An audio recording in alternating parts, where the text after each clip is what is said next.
लेकर आज संसद में राष्ट्रगीत वंदे मातरम की 15वीं वर्षगांठ पर 150वीं वर्षगांठ पर चर्चा हुई।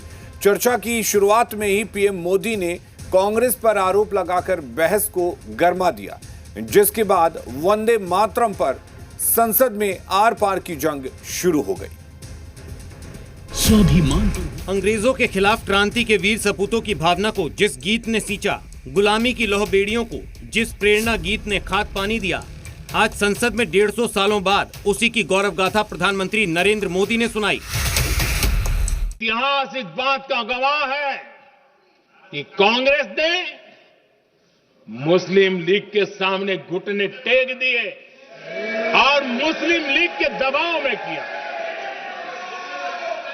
संसद में राष्ट्रगीत वंदे मातरम की 150वीं वर्षगांठ पर चर्चा चल रही है।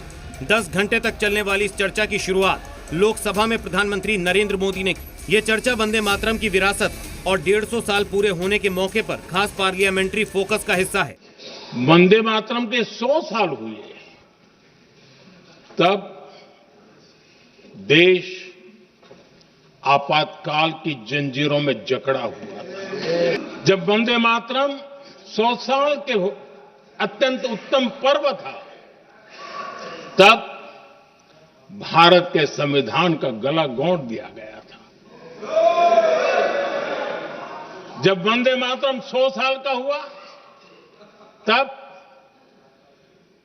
देशभक्ति के लिए जीने मरने वाले लोगों को जेल के सलाखों के पीछे बंद कर दिया गया था। प्रधानमंत्री नरेंद्र मोदी के बाद वंदे मातरम पर बोलने के लिए लोकसभा में कांग्रेस की ओर से मोर्चा संभाला गौरव गोगोई ने और समाजवादी पार्टी के अध्यक्ष अखिलेश यादव ने। चर्चा वंदे मातरम की 150वीं वर्षगांठ पर उसे याद करने, उसकी स्मृतियों को देश को बताने की थी, लेकिन चर्चा संसद में हो और हंगामा न बरपे। चर्चा के दौरान कांग्रेस और बीजेपी वंदे मातरम के मुद्दे पर आमने सामने आ गई। जब प्रधानमंत्री मोदी जी किसी भी विषय पे बोलते हैं तो पंडित नेहरू जी का नाम कितने बार लेते हैं और कांग्रेस पार्टी का नाम कितने बार लेते हैं। मैं बस एक ही उदाहरण देना चाहता हूं कि इससे पहले ऑपरेशन सिंदूर का डिबेट में हमने आदरणीय प्रधानमंत्री मोदी जी को सुना। क्या आप जानना चाहेंगे कि पंडित नेहरू का नाम कितने बार उन्होंने लिया? 14 बार। सच तो यह है कि सरफरोश लोग वंदे मातरम दिल से बोलते थे।